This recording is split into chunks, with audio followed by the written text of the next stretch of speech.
We are awaiting the opening bell on Wall Street, and Wall Street is already reacting to the morning's job report, by the way. 943,000 new jobs were added in the month of July. That beat estimates, and the unemployment rate dropped to 5.4%. Deidre Bolton has more with us on what this report says about the economic rebound. Deidre, waiting for the opening bell.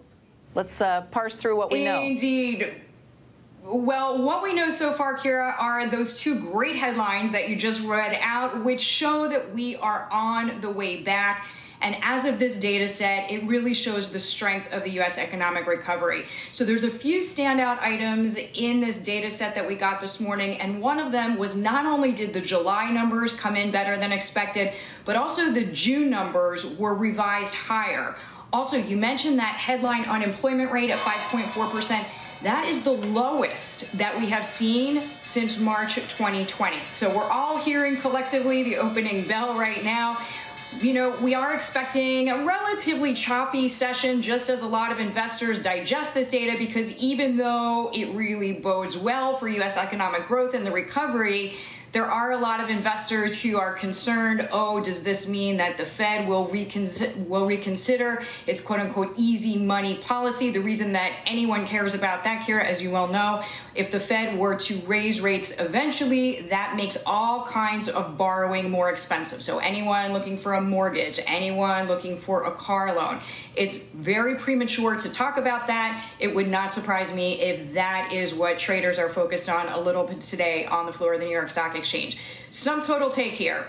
Great numbers in July, great revised numbers in June, showing that we are recuperating. The only cloud, I would say, that hangs over us all as far as the economy is the Delta variant. And one important note with this data set is that a lot of this was collected before this Delta variant was spreading as much as it was. And the important takeaway there is that leisure and hospitality, so bars, restaurants, theaters, all of those sectors added jobs, which is fantastic. But a lot of that was taken before we really saw these very high numbers of the Delta variant. So most economists that I'm speaking with, super optimistic about the future long term, but they do say that COVID, whether it's the Delta variant, whether it's another variant, that is the greatest threat to any kind of optimism. When we collectively feel better, we spend more money outside the house, and that, of course, means more money. Businesses do better, whether they're restaurants, theaters, bars, even domestic travel. I know that you covered those headlines earlier from United Air mandating that all of its employees be vaccinated. So even corporate America is saying, we know people have to feel better if they're going to spend money, Kira. Right. And as you mentioned, you know, we lost so many jobs during the pandemic, 22 million jobs.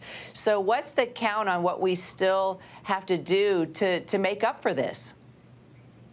We are still 7 million down, to be sure. But this last 2 months, a set of data showing hiring and education as we get ready for schools to hopefully all reopen in person, continued strength in leisure hospitality. These are areas where we are continuing to see gains. So hopefully we recoup that 7 million even faster than thought. That's the hope, Kira.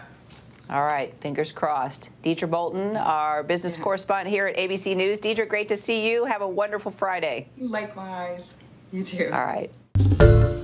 Hi, everyone. George Stephanopoulos here. Thanks for checking out the ABC News YouTube channel. If you'd like to get more videos, show highlights, and watch live event coverage, click on the right over here to subscribe to our channel. And don't forget to download the ABC News app for breaking news alerts. Thanks for watching.